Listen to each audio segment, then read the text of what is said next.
1 Corintios, ahora estoy en Marcos.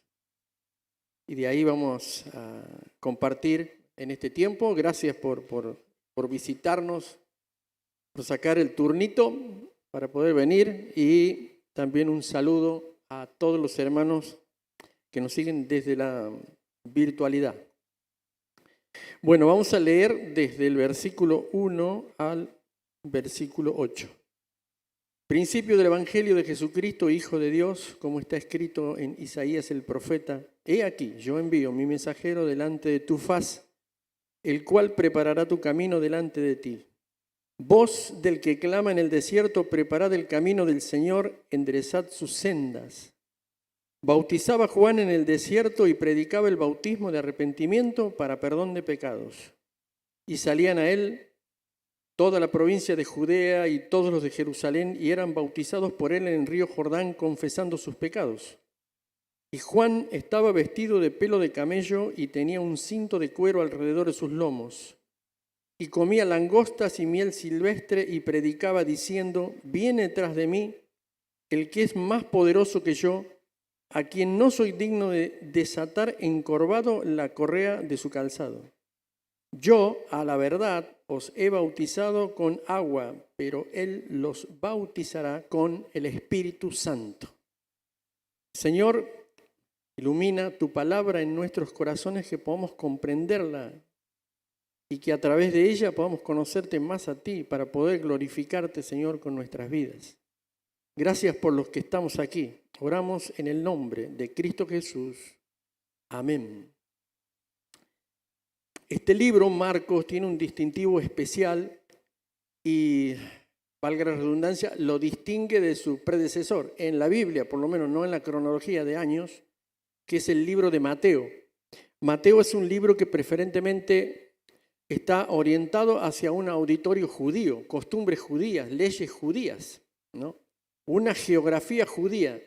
Lo que intenta decir Mateo al pueblo judío es que el Mesías ha llegado, y Mateo muestra sus credenciales en su libro. Ahora estamos en el libro de Marcos, que quizás sea uno de los libros más sencillos para entender. Dicen que cuando los hermanos dedicados a traducir a los idiomas siempre empiezan por el libro de Marcos, porque es el libro más sencillo y aparte es el más corto. Ahora, Marcos está dirigido no a una audiencia judía, sino a una audiencia del Imperio Romano. Está orientado hacia los gentiles, hacia los paganos, hacia aquellos que no conocen acerca de las leyes y de las costumbres judías. Por eso él dice que es el principio del Evangelio, el comienzo del Evangelio. Él quiere mostrar los inicios del Evangelio. Entonces, este Marcos en realidad es Juan Marcos, ¿no? El Marcos de la carta no es inspirado, el contenido sí. Pero él es Juan Marcos. Marcos es el apodo, Juan es el nombre, ¿no? Y este Juan vivía en Jerusalén, vivía en pleno Jerusalén. Su mamá era María. No María la madre del Señor, ¿no? Otra María. Era una María que tenía mucho dinero, que estaba en el centro de Jerusalén, y toda la iglesia, todos los hermanos se reunían en la casa de María. Hechos capítulo 12 y versículo 12, no voy a leer porque voy a demorar tiempo. 12, y ahí estaban reunidos cuando Pedro estuvo encarcelado por mano de Herodes. Pedro no podía salir, un ángel tuvo que hacerlo traspasar todas las celdas y sacarlo, pero en casa de María los hermanos reunidos ahí oraban por Pedro. Pedro fue liberado y Pedro golpeaba la puerta de María, dale, golpeaba, y nadie lo atendía. Y la iglesia seguía orando, Pedro seguía golpeando. Y dice: vete a atender quién está ahí. Y sale una chiquita, una muchacha, y lo escucha, que era Pedro, pero Pedro no dijo soy Pedro, hablaba, abran, no sé qué decía. Y la chica, en vez de abrir, la muchacha salió corriendo y dijo: anda Pedro. Y adentro dijeron: está loca. Pero ¿cómo? ¿No estaban orando por la liberación de Pedro? Bueno, esa era la casa de Juan Marcos. Juan Marcos fue el hombre que acompañó en el viaje misionero a Pablo, primero era un tridente, Pablo, Silas, Bernabé, y dijeron, vamos a llevarlo al muchacho, a Juan Marcos. Lo llevaron, empezaron los problemas en la obra, y Juan Marcos que dijo, me vuelvo a la casa de mi mami, en Jerusalén. A Pablo no le gustó nada y tuvieron un entredicho terrible con Bernabé, y dijo, este no viene más. Y dijo Pablo, vamos Silas, pero Bernabé dijo, yo me voy con mi sobrino. Y Bernabé, y por un lado, con Juan Marcos, y Juan Marcos anduvo por los caminos de la tierra, pero encontró un gran restaurador. ¿Y quién fue? Pedro, el apóstol. Pedro era del tipo así, que por ahí no hacía las cosas bien como yo, que me retan en casa porque nunca escribo nada, porque no tengo un bosquejo, porque no tengo un papel. Le digo, pero ahí está, YouTube. Nada, Pedro no escribía nada. Entonces un día le dijeron, che, Juan Marcos, vos que andas con Pedro, escribile los sermones, porque nosotros también queremos saber qué decía Pedro. Entonces, con todo lo que dice Pedro como fuente, porque Juan era el secretario, el amanuense, el que le escribía las cosas, van a notar que en Marcos no hay una cronología, no hay un orden, porque él empieza a recopilar todo lo que dijo Pedro de primera mano. Este es Juan Marcos. ¿Saben que hay algunos comentaristas que dicen, che, ¿y el hombre rico?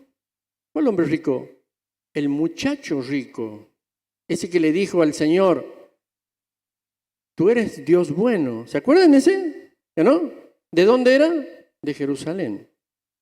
El muchacho era rico. ¿Quién podía ser? No dice la Biblia Juan Marcos, ¿no? Pero algunos comentaristas dicen que puede ser. Y hay otro, porque el Juan Marcos, mejor dicho, el hombre rico le dice que Jesús lo miró y lo miró los ojos y lo amó. Y él lo relata eso. Y hay otro que fue corriendo, ya no tenía ni ropas, fue corriendo cuando Jesús lo arrestaron, iba con una sábana y un soldado lo manoteó así, y le quitó la sábana y salió corriendo desnudo y se fue. El único que cuenta eso es Juan Marcos, ¿no? Entonces, son solamente descripciones que salen de ver y el relato de Juan Marcos, pero aquí hay algo importante. Él dice, el Evangelio de Jesucristo, Él es Hijo de Dios.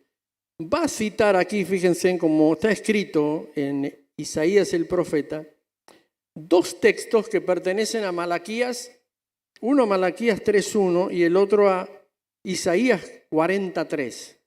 Pero siguen las costumbres judías, no mencionó a los dos, sino que mencionó al más importante, que era el profeta Isaías, y omitió al último de los profetas, que era Malaquías.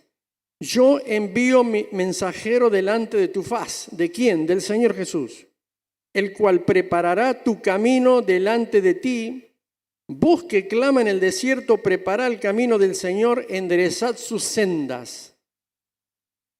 Si hay algo que a mí me impactó mucho cuando fue a Mendoza, precordillera y cordillera, era ver esas carreteras. ¿Cómo hicieron esos caminos? Algunos iban ondulantes por valles, otros atravesaban ríos y tuvieron que hacer puentes, otros tuvieron que dinamitar la montaña para hacer túneles, otros subir, bajar. Yo decía, ¿cómo hicieron esto? Lo que Isaías aquí y Malaquías y la palabra de Dios, lo que está queriendo decir es esto. Es como una topadora que va abriendo camino y va abriendo carreteras. Lo que iba a hacer Juan el Bautista era abrir el camino, abrir la calzada para la llegada del Mesías, pero en realidad para la llegada de las buenas noticias del Evangelio. Iba abriendo camino, iba abriendo rutas para que el Evangelio llegue a todos los rincones. Hoy en día se nos vinieron abajo los paradigmas a veces de evangelismo, estadios llenos, recitales, lugares llenos de personas, evangelismo a muchedumbres, han cambiado los paradigmas. Ahora son otros. La palabra de Dios y las buenas noticias nos mandan a nosotros a crear puentes, a crear caminos hacia la sociedad, puentes de evangelismo. ¿Sos profesional? Podés crear un puente de evangelismo a las personas que están con vos. ¿Sos deportista? Podés tener lugares donde poder alcanzar a personas que practican el deporte. ¿Sos docente a tus alumnos? ¿Sos propietario a tus empleados? Son puentes hacia la sociedad que cada uno de nosotros podemos hacer. María era una casa increíble en Jerusalén, abierta. Qué bueno cuando los hermanos abren sus hogares para constituir en ese lugar reuniones donde se puede alcanzar con el evangelio a otras personas. Eso es lo que Dios nos está demandando hoy como iglesia en este tiempo. Carreteras, puentes. Y esto es lo que iba a hacer Juan el Bautista como precursor. Iba a abrir el camino porque el Mesías ya estaba.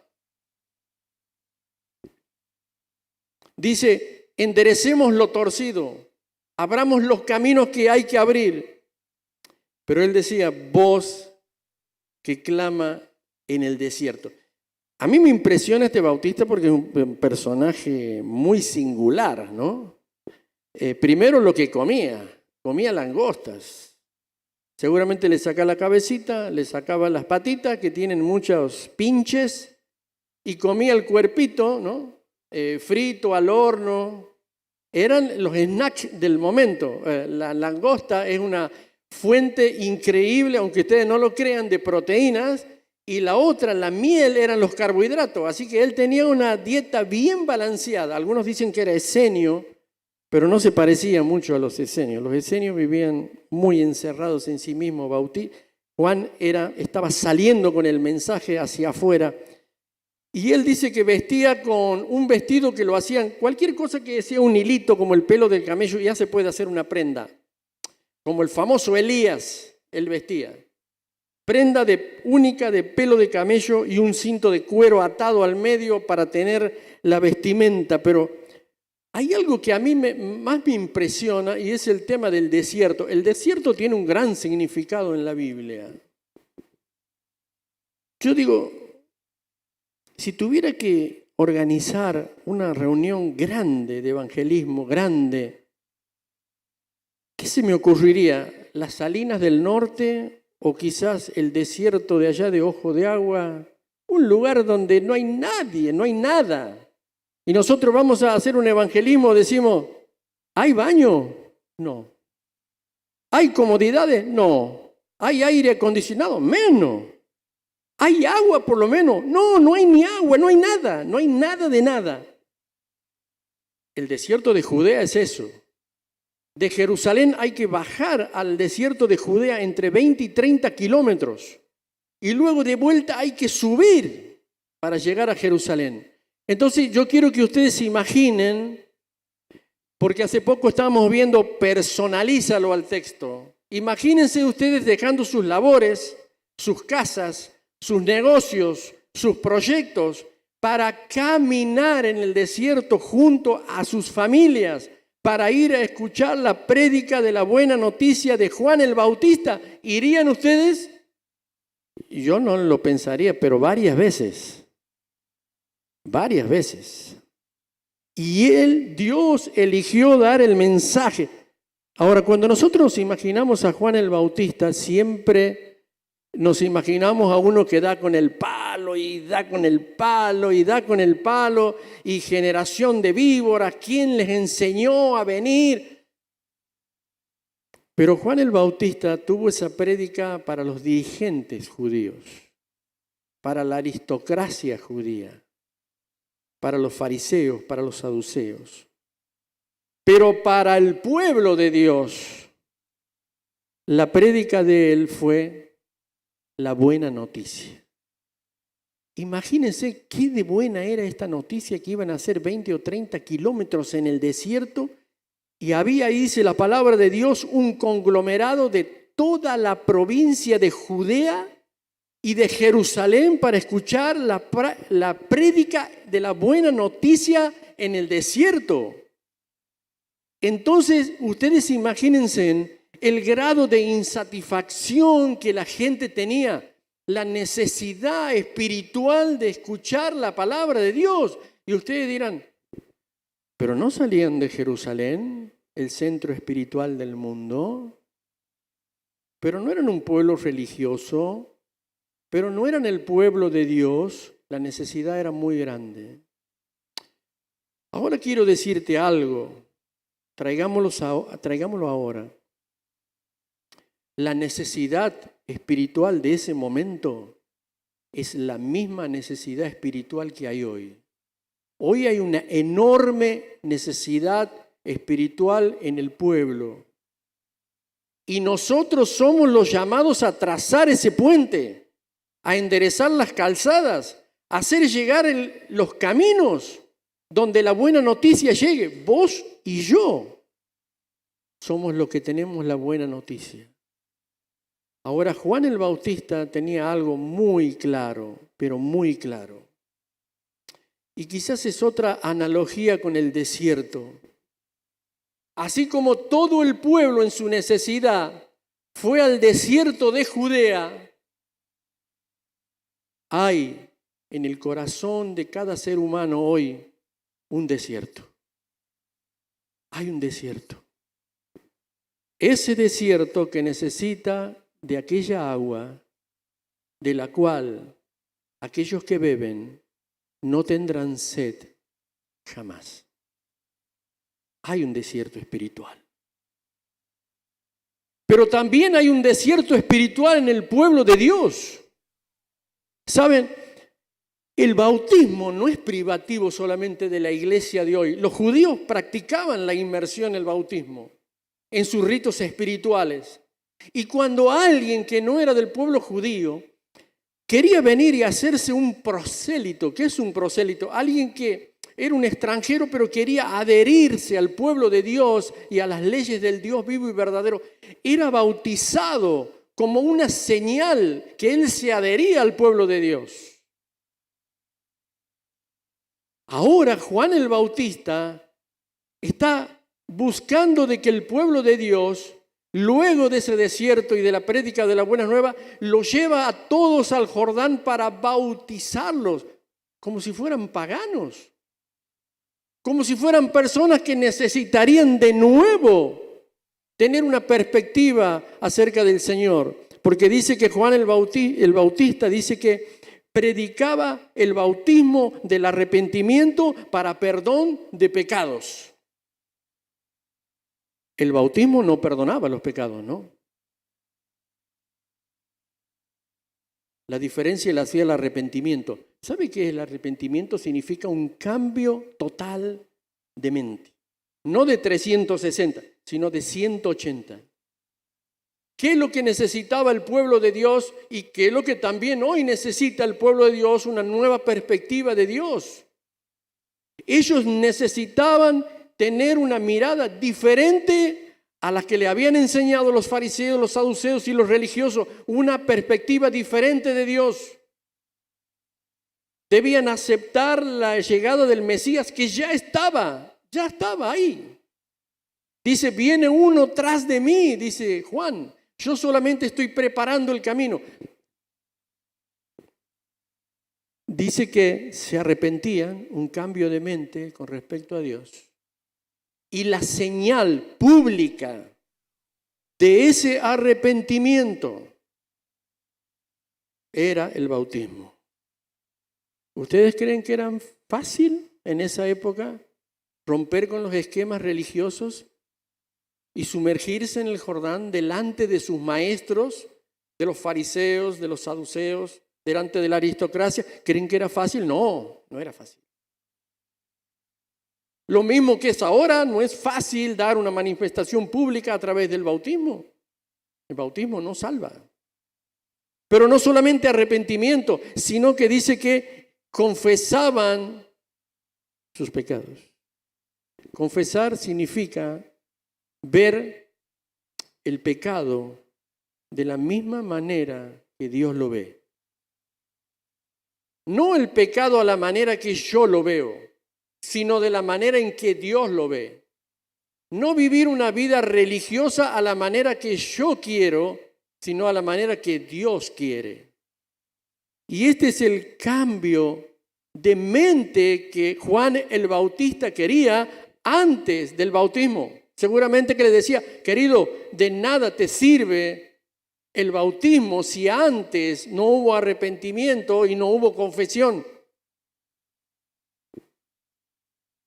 Juan el Bautista estaba preparando el camino del Señor. Ahora él dice, yo bautizo con agua. Yo bautizo arrepentimiento, viene el Mesías. Pero vendrá un momento, Hechos capítulo 2, cuando el Espíritu Santo llega, ya no será con agua. Los que creen serán bautizados y se les será otorgado el Espíritu Santo de Dios. Bautismo de arrepentimiento.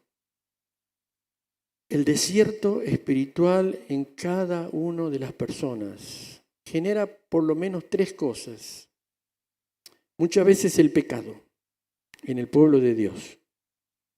¿Por qué digo el pecado? Porque queremos relacionarnos con Dios a nuestra manera. Somos buenos, somos responsables, pero queremos relacionarnos con Dios a nuestro criterio. Este tipo de pecado después genera culpa en la persona. Hay muchos corazones que están en un desierto espiritual porque están gobernados o estamos gobernados a veces por la culpa. La culpa de fallarle al Señor. Seguimos en nuestros ministerios, seguimos en nuestros grupos pequeños, seguimos relacionándonos con la iglesia, con la familia de Dios, pero estamos con una culpa interior que no se sana. ¿Por qué? Porque sabemos que no nos estamos relacionando con Dios a la manera que Él quiere. Por eso necesitamos ese arrepentimiento. Pero la culpa luego genera temor. ¿Sabes qué les pasó a Adán y Eva después que pecaron? Después del pecado vino la culpa. Y después de la culpa, cuando Dios los llama y le dice, Adán, Adán, ¿dónde estás? Él se escondía con Eva. ¿Por qué se escondía? Por culpa y por temor. Y él después dice que se tapaba con hojitas de higuera. Y eso muchas veces representa la religión, vivir bajo nuestros propios criterios. Y lo que estaba haciendo Juan el Bautista era poner las cosas ahí en su lugar. Arrepentimiento, dice confesión, y luego de eso los bautizaba. Lo que hoy está demandando la palabra de Dios de cada uno de nosotros es la creatividad en trazar puentes de evangelismo. Eso es lo que está demandando hoy. Porque hay un grado de insatisfacción espantoso en las personas. Espantoso. El 30% de los adolescentes y preadolescentes han aumentado el 30% su consumo de alcohol, drogas y sustancias adictivas. Los jóvenes mayores han aumentado el 65%. Y ustedes dirán, ¿por qué, pobrecito? Porque no encuentran significado y valor en nada. Y a veces esas cosas le dan seguridad. Y aquella agua de la cual si ellos beben no van a tener sed jamás, es la que tenemos nosotros. Y no estamos trazando esos puentes de evangelismo. Tu amigo, tu vecino, tu casa que podría abrirse para recibir, el deporte, la ciencia, el trabajo. Todos son lugares. Y si hay algo que me impacta de Juan el Bautista, es esa valentía que él tenía. Una valentía enorme para cumplir el propósito de Dios. Otra cosa que más me impacta de él es que él nunca hizo milagros. Nunca abrió las aguas. Nunca hizo sanidades. Nunca hizo portentos como otros hermanos en la palabra de Dios. Nunca. Sin embargo, Jesús, ¿qué dijo de él?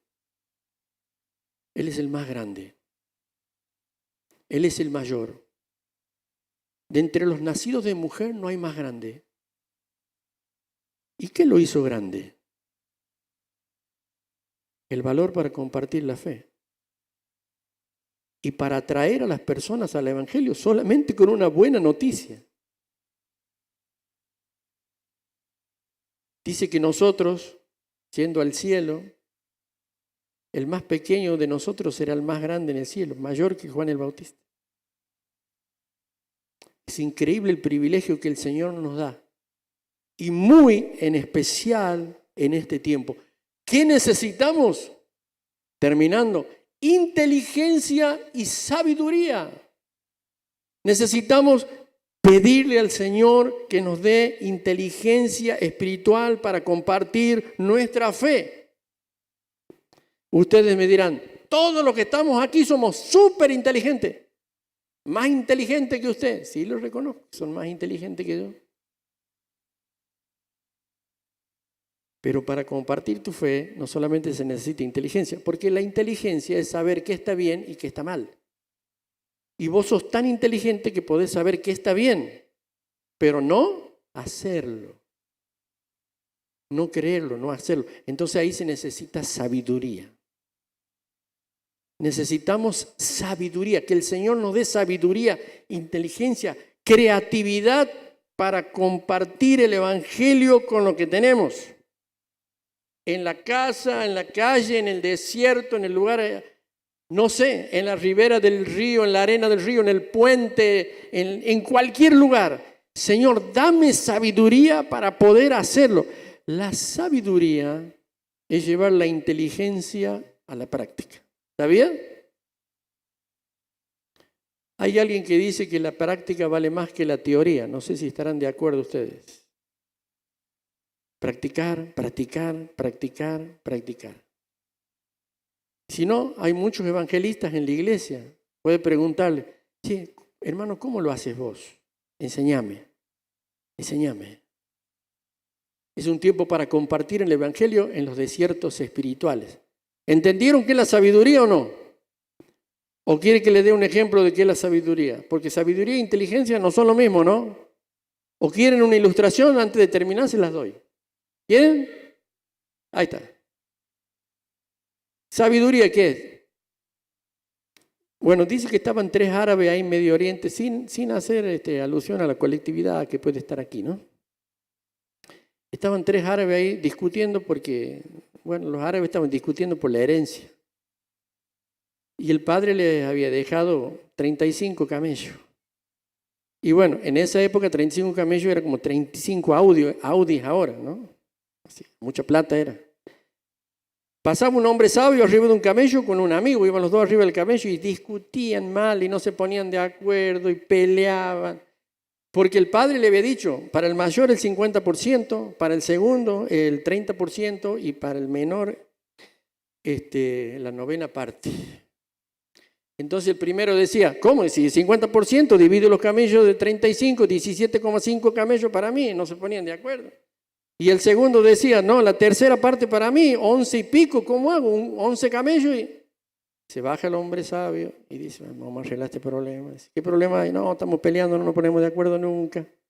Bueno, yo voy a resolver el problema. Dice, a ver, lo llama el amigo y le dice, vení, acércate con tu camello. ¿Se junta? Bueno, yo voy a resolver este problema. El amigo nos va a prestar el camello y van a ser 36 camellos. ¿Estamos de acuerdo? Sí, 36 camellos. ¿A cuánto te correspondía? ¿El primero cuánto le correspondía?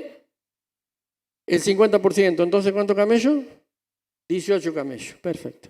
Al segundo, la tercera parte. 11 y pico. Dice, a vos te vamos a agregar uno, 12. Y al otro, que le correspondía 3 y pico, le dice, bueno, la novena parte le corresponde 4. 18 más 12, 30. ¿Más 4? ¿Cuántos camellos sobran? 2. Dice al amigo, toma tu cabello y sobre un camello, para mí que soy el que resuelve el problema. Eso es sabiduría. ¿Te das cuenta? Todos los problemas de la vida se resuelven, inclusive la muerte. Entonces yo los animo, mediante esta ilustración un poquito chistosa al final del mensaje. Inteligencia y creatividad en este tiempo. Así alcancemos.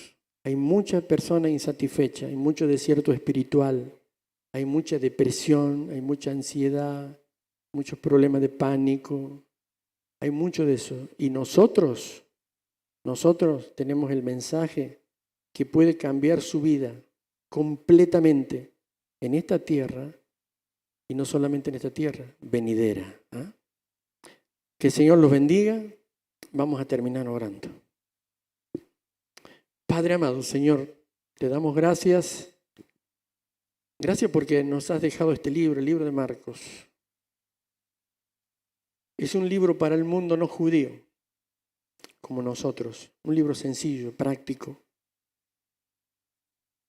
Es un libro que ha recogido la mayoría de los mensajes grandiosos del apóstol Pedro. Y Juan Marcos los ha rescatado. Gracias, Señor, porque Juan Marcos fue una persona que en un principio falló, que volvió atrás, que tuvo temor, que tuvo miedo, que hubo un Bernabé que se puso al lado de él, un Bernabé de consolación, que lo ayudó, que fue su tutor, que lo puso de nuevo en el camino. Gracias, Señor, también por Pedro, un gran restaurador, que lo animó a seguir a la obra. Pedro, que fue restaurado por el Señor Jesús, que él aprendió que era la restauración. Él restauró a Juan Marcos. Gracias porque al final de la carrera el apóstol Pablo tuvo la humildad de llamarlo de nuevo a Juan Marcos porque dijo que era útil para el ministerio. Gracias, Señor, por estas vidas que han luchado en su vida espiritual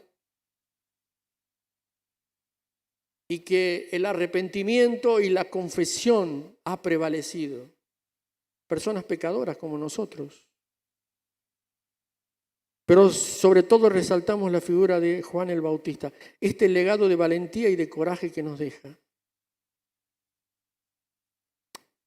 Por si alguna persona aquí en este lugar está atravesando un desierto espiritual de insatisfacción en su corazón, de culpa por haber fallado al Señor y de temor. Tu palabra dice que donde hay temor y culpa no se ha perfeccionado el verdadero amor. Ayúdanos, Señor, a restaurar nuestras vidas para cumplir tu misión. Compartamos las buenas nuevas a un mundo que no te conoce, que camina a nuestro lado, que está en nuestro trabajo, en nuestras aulas, en nuestras calles. Tracemos puentes de evangelismo a la comunidad. Señor, pon ese corazón y ese fervor en nuestras vidas. Oramos en el nombre de Cristo Jesús. Amén.